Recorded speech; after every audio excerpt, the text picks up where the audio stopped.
sobre a biodiversidade e o desenvolvimento sustentável. Aqui na página 38, nós temos uma página falando de biodiversidade no planeta, os países com grandes quantias de vida. Grande quantidade de vida é o quê? Biodiversidade. Entendemos como biodiversidade é a variedade de espécies da fauna e flora. Fauna seria os animais e a flora, os organismos vegetais e também os micro-organismos. Os países mais quentes, certo? São aqueles que abrigam vegetações com grande biodiversidade. Se nós observarmos aqui, observe a quantidade de países dos chamados megadiversos. Então, grande parte deles nessa região, ó, entre o Trópico de Câncer e o Trópico de Capricórnio, que nós chamamos de faixa intertropical. Tá vendo essa linha pontilhada aqui, ó, que é o Trópico de Câncer, e a linha pontilhada aqui, que é o Trópico de Capricórnio, inclusive corta a cidade de Itatinga. Observe, ó, grande parte dos países megadiversos estão dentro dessa faixa, porque o clima mais quente e mais úmido permite mais vida.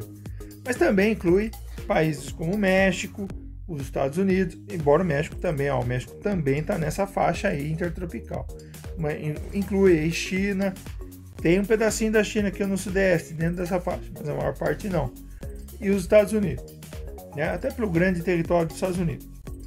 Mas observem vocês a grande quantidade de países, chamados megadiversos, dentro da faixa intertropical. Bom, pessoal, nessa faixa, né, eu destaco para vocês aqui, ó, vou deixar em verde,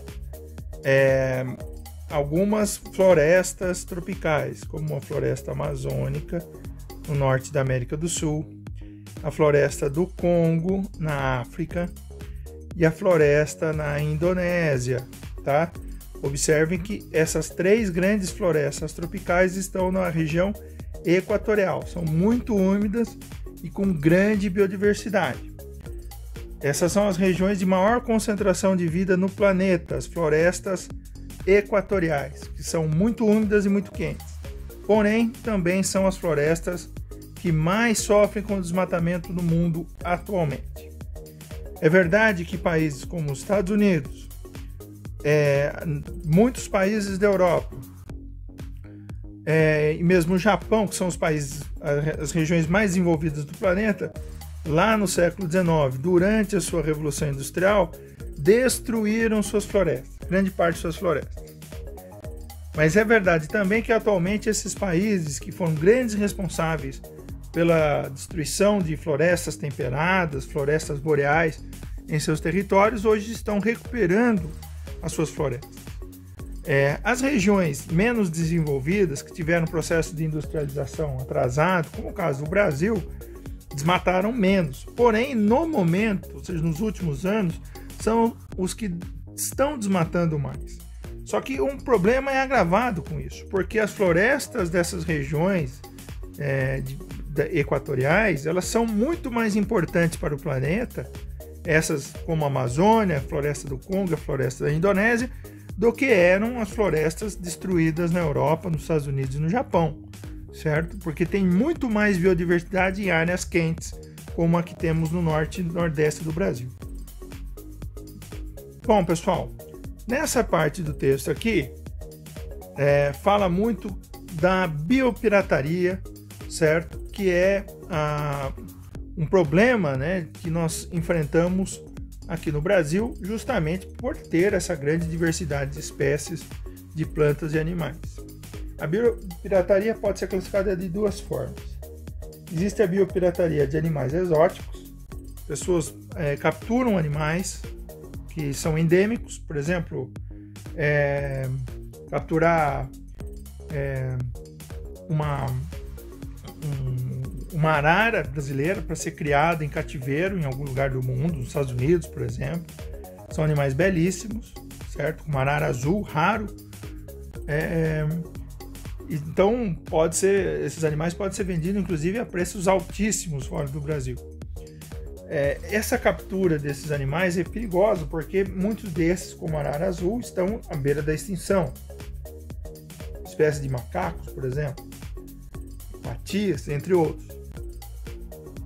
Existe também a biopirataria medicinal.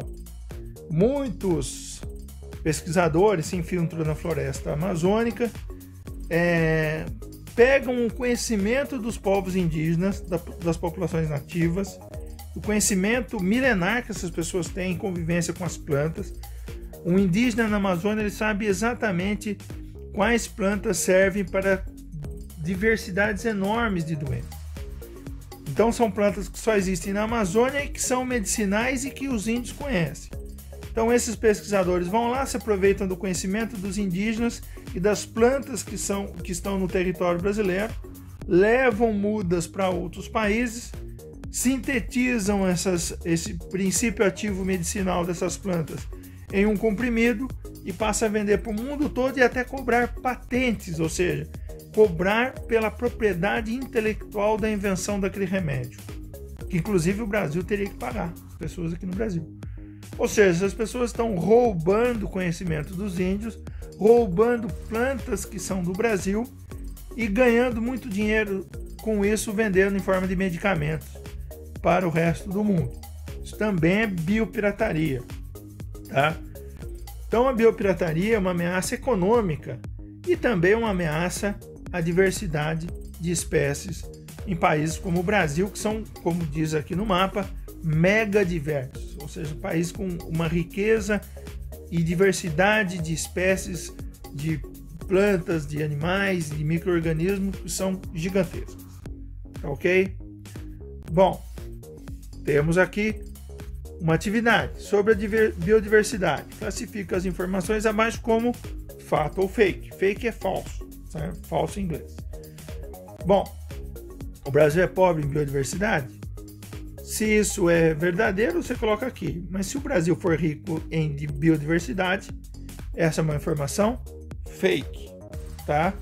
E assim por diante, vocês vão classificando as frases como verdadeiras ou falsas aqui. Se for verdadeira, fato. Se for falsa, fake. Tá ok? Bom, nesse mesmo vídeo, eu vou aproveitar aqui para explicar a página 39. Bom, já aprendemos a necessidade de proteger a biodiversidade do Brasil, que é um país mega diverso, tá? Para isso foi criada uma série de leis, né, objetivando a regulamentação do uso das atividades econômicas no país, de modo a respeitar a diversidade do meio ambiente, inclusive permitindo a criação de áreas que tenham algum interesse especial na proteção. Na nossa região, por exemplo, nós temos aqui a APA da Cuesta, é a área de preservação ambiental, de proteção ambiental da Cuesta de Botucatu. Então essa APA que temos aqui, ela objetiva proteger aquela vegetação no front da Cuesta, que é uma região que vocês conhecem. Basta ir para naquela região lá onde está o Hotel Fazenda, Itatinga, aquela estrada Pangatuba, aquela descidona, é ali, pessoal, porque ali tem uma mistura de cerradão com Mata Atlântica preservada. Tem macacos, tem patis, tem uma grande diversidade de vida nessa região. Tem cachoeiras, né? É um ponto turístico da cidade. E não só da cidade de Itatinga, porque é uma ampla área chamada Cuesta de Botucatu, onde tem as três pedras, né? Onde lá tem tirolesa, tudo. Então é uma área, não é de proteção absoluta, é uma área de interesse turístico, que tem fazendas de criação de gado, que inclusive precisa de cuidados em relação à erosão, mas é uma área a qual foi criada para a preservação do meio ambiente, tá? Para que inclusive os proprietários de terra observem essa riqueza natural e as preservem, tá ok? Então a única região, a única área, assim, digamos assim, de proteção que temos na nossa região é a APA da Cuesta de Botucatu. Presta atenção nessa informação, que tem uma pergunta na tarefa de hoje sobre isso. Bom, vamos entender as diferenças, os diferentes tipos de áreas de proteção. Por exemplo, nós temos unidades de proteção integral e unidades de uso sustentável. Como nós aprendemos no vídeo anterior, uso sustentável, ou seja, desenvolvimento sustentável, é quando existe sim atividades econômicas preservando o meio ambiente. Mas existem áreas que têm um interesse científico, um interesse de proteção mais importante, que ali não dá para permitir nenhum tipo de atividade econômica, porque às vezes existem espécies endêmicas que precisam ter uma proteção porque estão ameaçadas de extinção. Então, se há uma área que está ameaçada de se extinguir, é necessária a criação de uma unidade de proteção integral, e ali não será permitida atividades econômicas. Pode haver pesquisa científica, visitação de escolas, pode ser permitida visitas no intuito educacional ou para pesquisa, mas não atividade econômica, tá? Então não é uso sustentável quando não tem atividade econômica. Então são unidades de proteção integral. Geralmente as unidades de proteção integral estão em áreas muito sensíveis e ameaçadas de extinção e com grande riqueza de biodiversidade que precisa ser protegida de qualquer forma. Quando temos uma área que não precisa de tanta proteção, não está tão ameaçada assim, tem seu valor ambiental, um valor importante ambiental, mas não está em extinção, podemos, portanto, desenvolver atividades econômicas, mas de maneira sustentável. Então aí são as unidades de uso sustentável, na qual nós temos a área de proteção ambiental, ou seja, a APA, que é o caso da Cuesta de Botucatu, tá? A única área de proteção ambiental que nós temos na região é uma APA, certo? A APA da Cuesta, Área de Proteção Ambiental. Então a sigla APA. Bom, que é uma área pública ou particular com proteção da biodiversidade e organização da ocupação humana, ou seja, é permitido sim atividades econômicas em uma APA. Área de relevante interesse ecológico, floresta nacional, tudo isso aqui pode ter atividades econômicas. Bom, e voltando a falar de unidades de proteção integral, ou seja, aquelas sem atividades econômicas, podemos ter estação ecológica, reserva biológica, parque nacional, monumento nacional e refúgio de vida silvestre.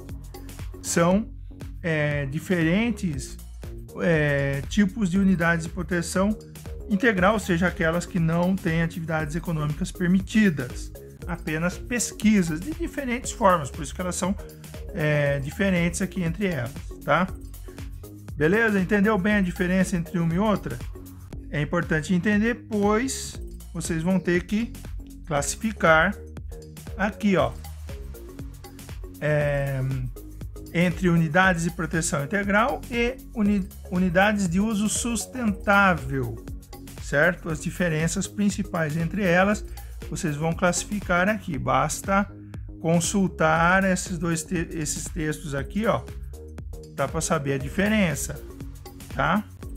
Unidade de proteção integral, unidade de uso sustentável. E na tarefa, super simples aqui, ó, só classificar, sendo um ou outro. Vocês vão marcando a bolinha naquilo que vocês acham que é o correto, tá? Bom, essa foi a segunda parte da nossa aula, segunda parte de explicação. Ficou faltando mais uma, tá? Então aguardem que vai ser enviado o terceiro vídeo.